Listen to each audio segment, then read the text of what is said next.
Hey,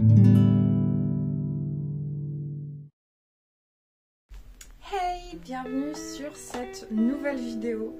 Je suis aujourd'hui munie de mon carnet de notes avec des notes pour vous parler des différences entre l'Angleterre et la France que j'ai remarqué depuis que je suis arrivée ici.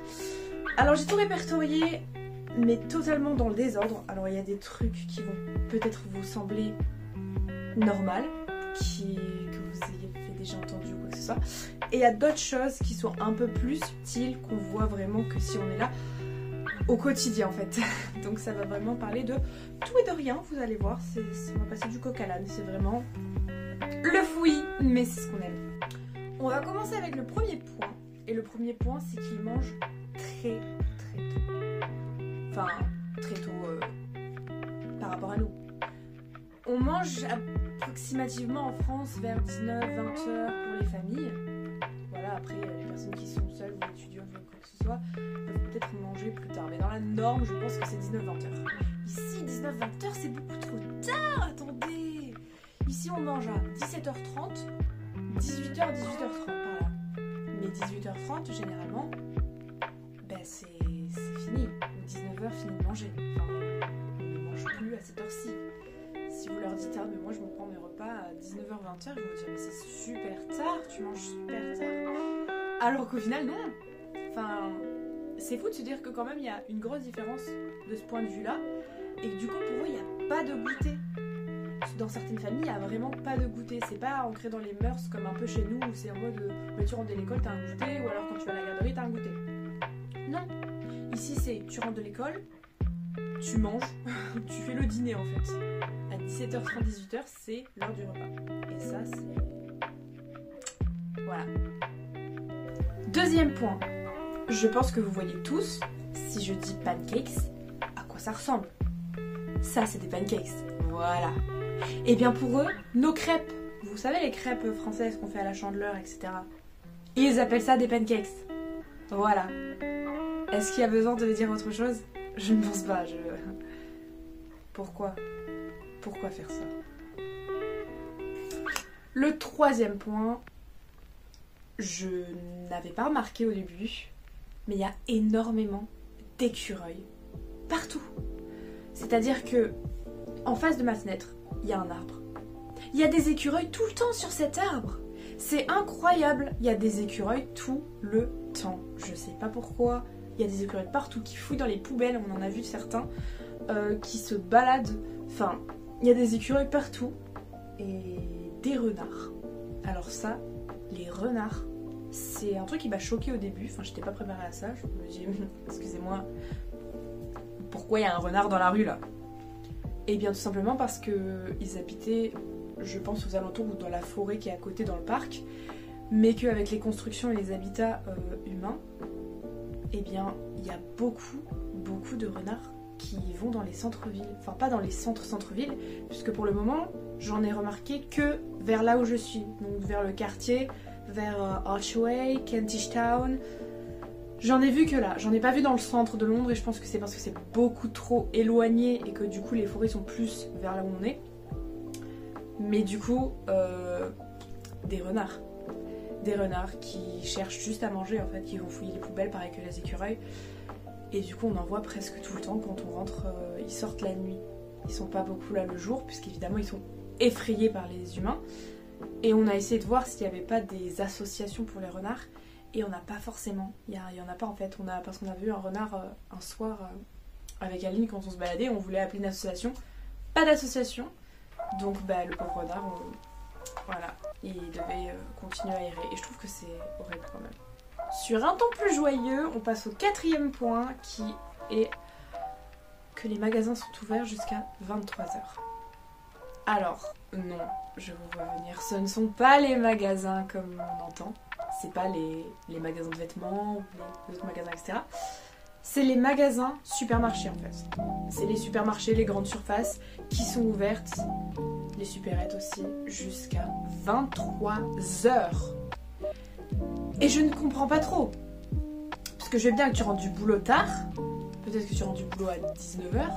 Dans ces cas-là, peut-être que les parents ou les personnes qui vivent seules mangent à 19h.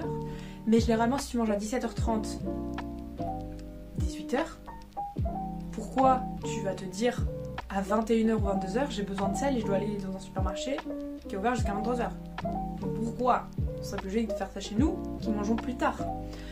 Mais je ne sais pas, peut-être qu'il y a une personne qui se lève et que son envie est de faire des crêpes, tiens, des pancakes chez eux, et d'aller acheter des œufs puisqu'il n'en a plus dans son frigo. Il est 22h30, il se dit oh c'est tranquille, j'habite à 2 minutes du supermarché, il est ouvert jusqu'à 23h. Non en fait, pourquoi? Ça nous amène au 5e point du coup, qui est le point que les livreurs ils livrent jusqu'à 20h, 21h, alors que chez nous, on connaît bien Colissimo qui nous dit votre colis arrive entre 8h30 et 18h30. Tu attends toute la journée chez toi comme un con. Et tu vas à la boîte aux lettres le soir, ton colis n'est toujours pas là. Il arrivera dans 2 jours. Mais bon, voilà.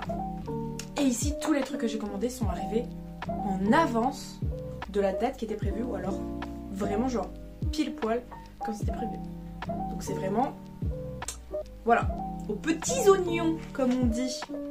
Donc on passe au 6e point, le point important pour moi. Les musicals. Alors là il faut qu'on en parle. Comédie musicale, on n'en a pas beaucoup en France. On avait Mozart l'Opéra Rock je crois, Les Amants de la Bastille, enfin bref. On avait très peu de comédie musicale et en ce moment on n'en a pas du tout je crois. Chez eux, c'est un truc de ouf. Un truc de ouf. Les musicals, il y en a tout le temps. Il y en a sur tous les sujets. Il y a le Prince d'Égypte, il y a le Roi Lion, il y a Cendrillon. Donc je revisite un peu les classiques, il y a les Misérables aussi, voilà. Hein. Les Misérables d'ailleurs qui est là tout le temps puisque c'est un best-seller, apparemment tout le monde doit aller le voir, c'est un truc oufissime. Je ne suis pas allée voir. Il y a Mathilda, enfin c'est vraiment tiré de films, de livres, de culture, etc. Et ils remasterisent ça au goût du jour ou à leur sauce. Soit ils restent fidèles un peu à l'histoire de base, soit vraiment ils remodèlent tout ça et ils font autre chose. Mais vraiment c'est un truc de ouf. Je suis allée voir Cendrillon avec la famille dans laquelle je suis. C'est une tuerie. Les costumes, les acteurs, les chansons, la mise en scène, tout, même la scène elle tournait, c'était incroyable. Et surtout, on arrive aux périodes de Noël, commence du coup à y avoir toutes les décorations, toutes les choses. Il y a plein de petits marchés Noël dans Londres partout, d'autres qui sont très nuls ou d'autres qui sont hyper grands. Mais du coup, on a eu l'arrivée des pantomimes. Et les pantomimes, je ne savais pas du tout ce que c'était jusqu'à ce qu'Aline m'explique ce que c'est. C'est traditionnellement anglais et c'est vers les périodes de Noël. C'est un peu comme des musicals, on va dire, version Wish. Voilà. C'est pas très cher du coup les places et c'est un peu des choses caricatures. C'est pas hyper recherché comme un musical et c'est un peu... Comment dire? C'est un peu comme un spectacle mais sous forme de musical. Parce qu'ils font quand même participer le public. Alors dans un musical, ils font juste leur performance et toi tu regardes. Et ouais là ils font un peu participer le public. Enfin c'est un peu une sorte de spectacle mais on pourrait pas vraiment expliquer ça puisque c'est originaire d'ici. Et donc on a décidé d'aller en voir un et on ne sait pas encore lequel. J'ai vu l'affiche de Jack et le haricot magique. Voilà pour vous donner une petite idée de ce qu'on peut trouver. Mais du coup on n'a pas encore décidé lequel on allait voir. On arrive au 7e point. Et ce point là c'est un point que j'ai remarqué, qu'on a remarqué un petit peu avec les filles, enfin bref. C'est un point qui est un petit peu plus en retrait, on va dire. Tu peux pas le voir à l'œil nu. Enfin, ça n'a aucun sens ce que je dis. Mais c'est en fait, il y a beaucoup moins de jugement physique et de jugement tout court en fait. Par rapport à un style vestimentaire, par rapport à ce que tu fais, blablabla. Vraiment, c'est quelque chose... pas comme chez nous, où chez nous ils jugent très facilement et où les personnes râlent tout le temps. Enfin, on est français après tout. Voilà. Donc on râle tout le temps, on juge beaucoup. Dans la rue, tu vas voir une personne qui va être hyper habillée, maquillée ou quoi. En France, tu vas faire « Oh mon Dieu, mais regarde cette personne, comment elle est, tout ça. » Ici, ils s'en fichent. Ils passent à côté, ils font leur vie et c'est ce qu'on devrait faire. Ils passent à côté, ils font « Écoute bro, moi j'ai pas ton temps. Là j'ai des rendez-vous, j'ai des trucs à faire. ton maquillage, je m'en fous. Alors tu fais ce que tu veux, je fais ce que je veux et on ne se croise pas. Et on devrait faire comme ça. Pourquoi est-ce que nous en France on juge alors qu'au final ça nous apporte rien du tout et que ben c'est gratuit quoi. C'est de la méchanceté gratuite. Allez, super la France. Mais du coup si c'est un truc de ouf. C'est vraiment, tu arrives au centre de Londres. Je sais pas si c'est parce que c'est une grande ville. Mais après, j'habite près de Bordeaux et je vais souvent à Bordeaux. Enfin, plus en ce moment, voilà, mais j'allais souvent à Bordeaux. Et à Bordeaux, il y avait quand même ce jugement qui était présent. Et enfin, c'est ouf quand même. Ici, tu te balades, t'as des personnes qui sont d'un style différent totalement différent. Oui, c'est normal. Des gothiques, il va y avoir des personnes qui vont avoir un style ultra coloré et ils vont juste passer à côté. Ils vont pas se calculer et les autres personnes, elles vont pas les calculer non plus. Soit ils viennent te voir en te disant j'adore comment tu es habillée, j'aime trop, continue, c'est trop bien. Soit ils passent leur route. Et ça, c'est ce qu'on devrait faire en France parce que là, ça va pas du tout là. Faut changer un peu. Alors après, passons au 8e point, qui est un point horrible. C'est le bruit que font la police, les ambulances et les pompiers. Ils ont tous le même bruit. Un bruit aigu strident, horrible et hyper fort. Mais vraiment, ça arrache les tympans. De suite, je vous propose d'écouter ce bruit horrible pour évidemment vous faire partager ce que je ressens.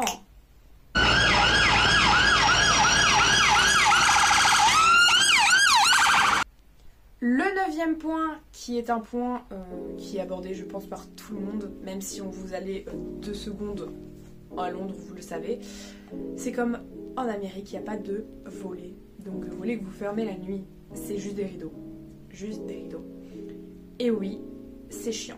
Parce que quand on est habitué à notre petit volet pour cacher la lumière, quand une lumière arrive, par exemple une ambulance passe la nuit, alors en plus déjà il y a le bruit, il y a la lumière, ben ça se reflète dans toute la pièce. Donc quand tu essayes de t'endormir et que tu vois un giga flash rouge, t'es là, super, je peux dormir sinon. C'est vraiment chiant et faut s'habituer. Parce que vraiment j'ai eu du mal la première semaine à dormir à cause de ça. Mais maintenant ça va mieux. Et on m'a expliqué pourquoi il n'y avait pas de volets, parce que évidemment les volets sont censés être exclusifs au pays où il fait chaud pour pouvoir se barricader lors des canicules. Et apparemment ici il fait pas très chaud l'été. Alors que pourtant quand je suis arrivée il faisait très chaud.